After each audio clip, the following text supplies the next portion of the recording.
Hello everyone, welcome to our YouTube channel reading classes. Myself Ankush Thakur. आज हम next important terms करेंगे।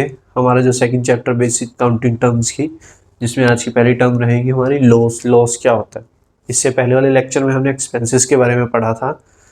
तो अगर ओवरऑल देखा जाए, लॉस और एक्सपेंसेस दोनों ही बिजनेस के लिए P&L के डेबिट अकाउंट में डाले जाते हैं, क्योंकि वो हमारे एक्सपेंसेस है, उससे हमारा कैश का आउटफ्लो होता है, हमारी कैश कम होती है या बिजनेस की जो है कैपिटल डिक्रीज होती है किसी न किसी तरह से।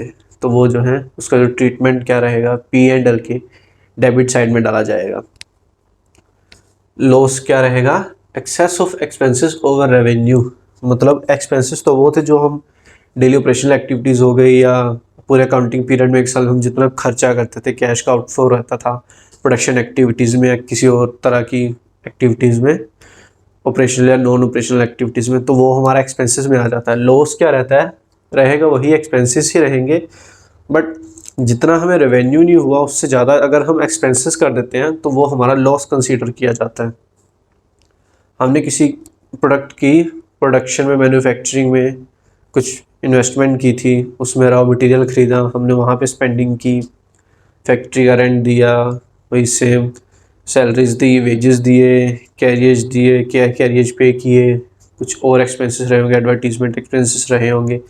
ये सारे एक्सपेंसेस मिला के हमने प्रोडक्ट जो सेल किया, पूरे साल में हमने सेलिंग की प्रोडक्ट की, हो सकता है हमें जो रेवेन्यू आया हो वो 1 करोड़ का आया हो, और जो हमने एक्सपेंसेस इनकर किए, ओवर एक्सपेंसेस कर दिए, एडवर्टाइजमेंट में ज़्यादा एक्सपेंसेस कर दिए होंगे, प्रमोशंस में, मार्केटिंग में, या कुछ और फैक्ट्री में जो प्रोडक्शन की स्टेज पे ही हमने ज़्यादा एक्सपेंसेस कर दिए होंगे, तो वो हमारे ओवरऑल जो एक्सपेंसेस आ गए वो हो गए 1 करोड़ 10 लाख रुपए के। तो उसमें क्या हुआ, रेवेन्यू हमारा 1 करोड़ का ही है, और जो हमारा एक्सपेंसेस हो गया टोटल ओवरऑल हो गया 1 करोड़ 10 लाख के हो गए। इसका मतलब क्या है, जितना हमने सामान बेचा उससे कैश इनफ्लो किया, उससे ज़्यादा तो हमने कैश खर्च कर दिया, आउटफ्लो कर दिया था। तो वो क्या लॉस हो गया हमारा, कि हमने कमाया कुछ नहीं लेकिन 10 लाख गवा दिए।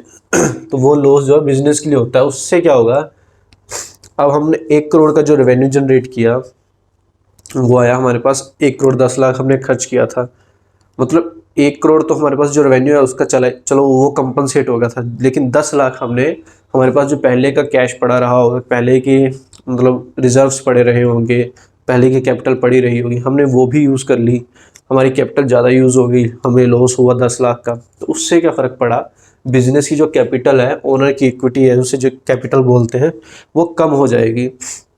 अब आपके बिजनेस में पहले से कुछ कैश पड़ा था, कुछ स्टॉक्स पड़े थे, या बिजनेस की जो भी पहले वैल्यू थी, अगर आपने कुछ प्रोडक्शन की है, उसका जो रेवेन्यू है, लेकिन प्रोडक्शन में एक्सपेंसेस जो ज़्यादा लग गए कि अब आपको रिजर्व में से और 10 लाख ऊपर खर्च करना पड़ा, तो उससे कैपिटल पे फ़र्क पड़ गया, कैपिटल आपकी कम हो जाएगी। दूसरा क्या है, non recurring nature of losses. वो कौन से लॉसेस होते हैं जो डेली ऑपरेशनल एक्टिविटीज से नहीं होते हमारे, मतलब हम डेली बेसिस पे एक्सपेंसेस जो होंगे या रेगुलर एक्सपेंसेस होते हैं अकाउंटिंग पीरियड में टाइम टू टाइम, वो उसमें काउंट नहीं होते। जैसे कि हमने कोई एसेट था, परचेज किया था नया एसेट, हो सकता है उसमें कोई माल फंक्शनिंग हो गई हो, कुछ उसमें दिक्कत दे रहा हो, सही से ऑपरेशनल एक्टिविटीज़ में काम ना कर रहा हो, रिपेयर कराने के बाद भी, मेंटेनेंस करने के बावजूद भी उसमें प्रॉब्लम आ रही हो।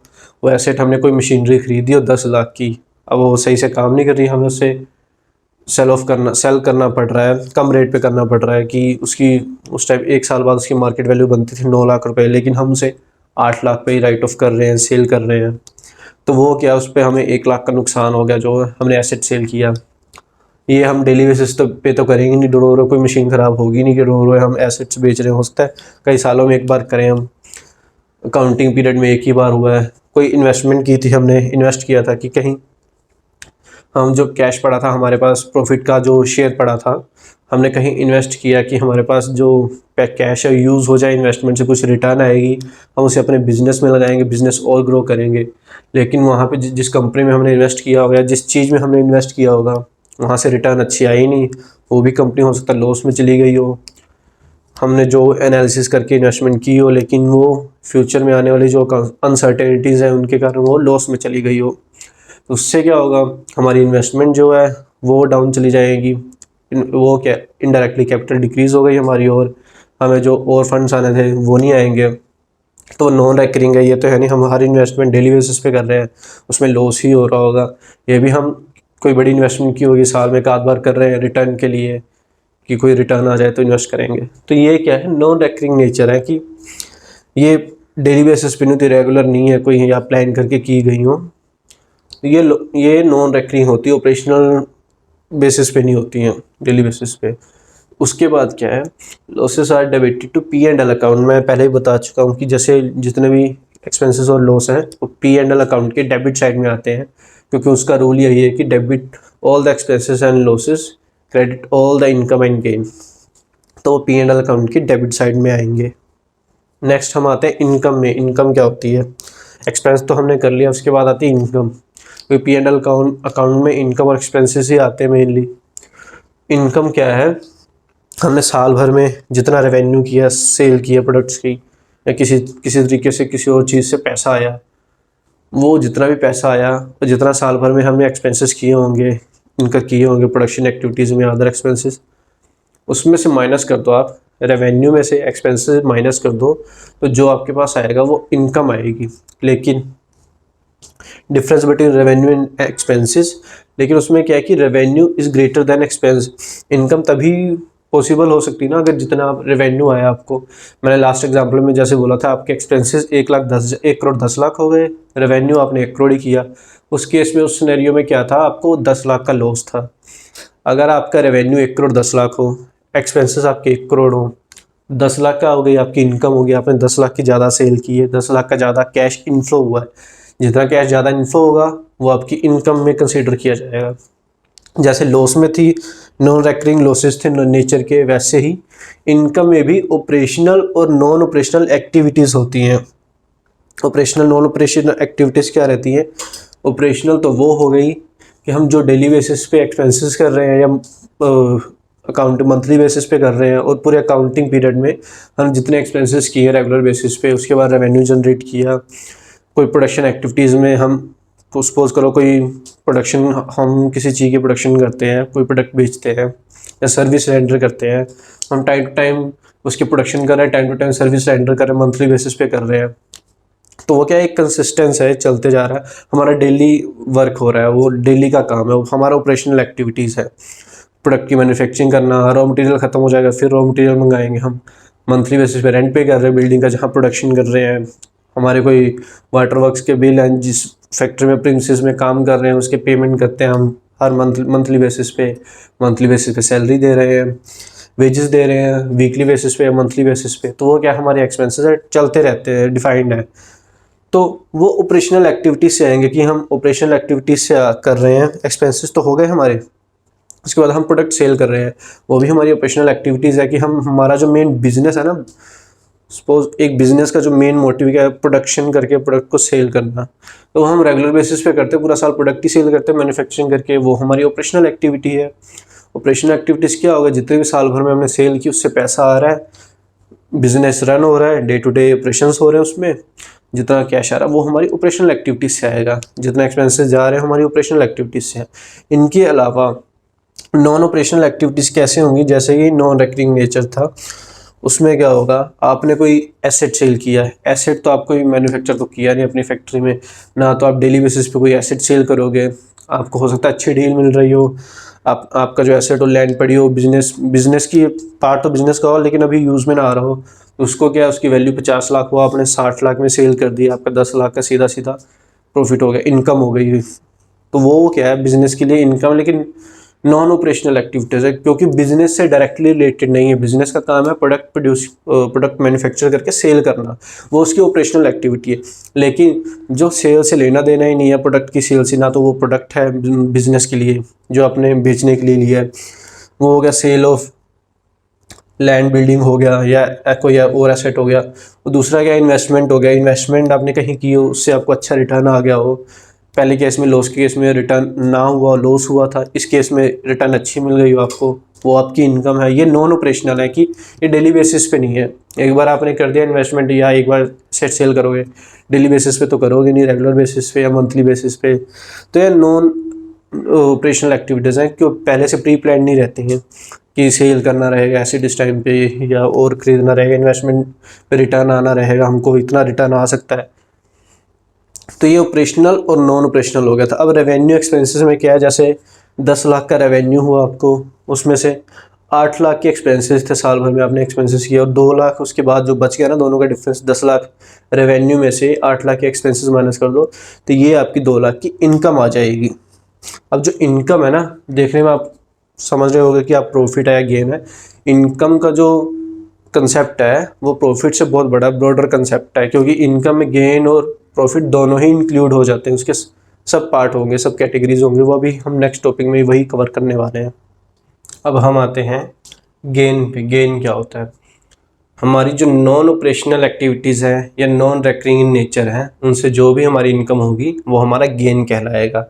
या तो आप ये कह लो ऑपरेशनल एक्टिविटीज़ के अलावा जो भी जिस तरह से भी हमारे बिज़नेस में कैश का इनफ्लो होता है या हमारे पास कैश आता है या हमें बेनिफिट होता है, उसे हम गेन कहते हैं, जाने कि नॉन रेकरिंग इन नेचर होगा या फिर नॉन ऑपरेशनल एक्टिविटीज़।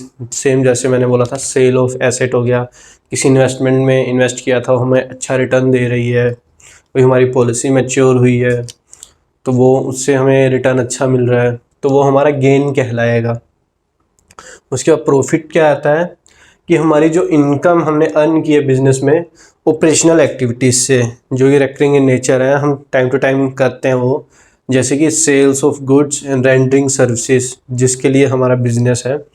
हम बिज़नेस में क्या करते हैं, या तो प्रोडक्ट मैन्युफैक्चर करके प्रोडक्ट सेल करते हैं, या तो प्रोडक्ट परचेज करके आगे रीसेल करते हैं, या फिर सर्विस रेंडर करते हैं। यही हमारी ऑपरेशनल एक्टिविटीज़ हैं, हम मैन्युफैक्चर करके सेल करें या बाय करके आगे रीसेल करें या फिर सर्विसेज रेंडर करें।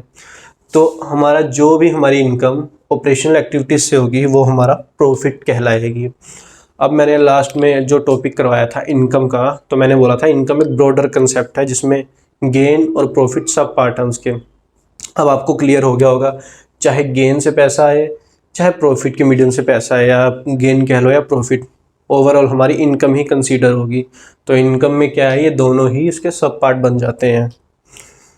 और प्रॉफिट जो है उसके आगे फर्दर 2 टाइप्स हैं, ग्रॉस प्रॉफिट और नेट प्रॉफिट। ग्रॉस प्रॉफिट पहले देखेंगे, ग्रॉस प्रॉफिट क्या होता है।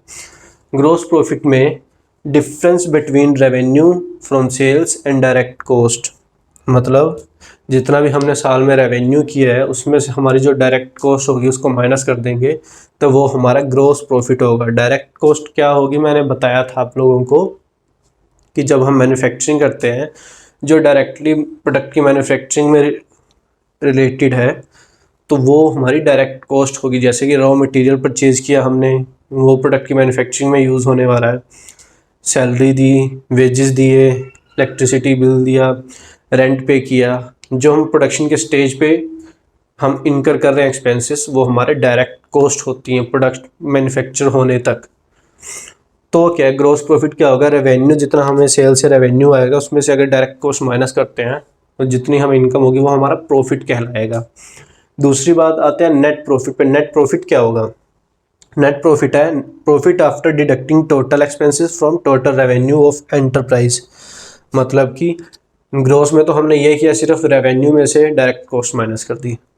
अब नेट में से जितना हमारा रेवेन्यू हुआ है, जनरेट हुआ है, सेल से हुआ है, ऑपरेशन या नॉन ऑपरेशनल एक्टिविटी से हमारे पास रेवेन्यू आया है, उसमें से हम एक्सपेंसेस सारे माइनस करते हैं। ऑपरेटिंग एक्सपेंसेस या नॉन ऑपरेटिंग एक्सपेंसेस जो भी होंगे सारे एक्सपेंसेस माइनस कर दे, direct cost plus other expenses. जैसे ही डायरेक्ट कॉस्ट मैंने बता दिया, अदर एक्सपेंसेस क्या होंगे, प्रोडक्ट की एडवर्टीजमेंट पे जो खर्चा हुआ, प्रमोशनल एक्सपेंसेस, मार्केटिंग में जो खर्चा हो रहा है, या और मिसलेनियस एक्सपेंसेस जो हो गए, वो सारे के सारे एक्सपेंसेस आप टोटल रेवेन्यू में से जो सेल से रिसीव हुआ है प्लस जो नॉन ऑपरेटिंग एक्टिविटी से आपके पास आया है गेन में, उन सबसे ओवरऑल माइनस कर दोगे आप, तो आपके पास क्या आएगा, नेट प्रॉफिट।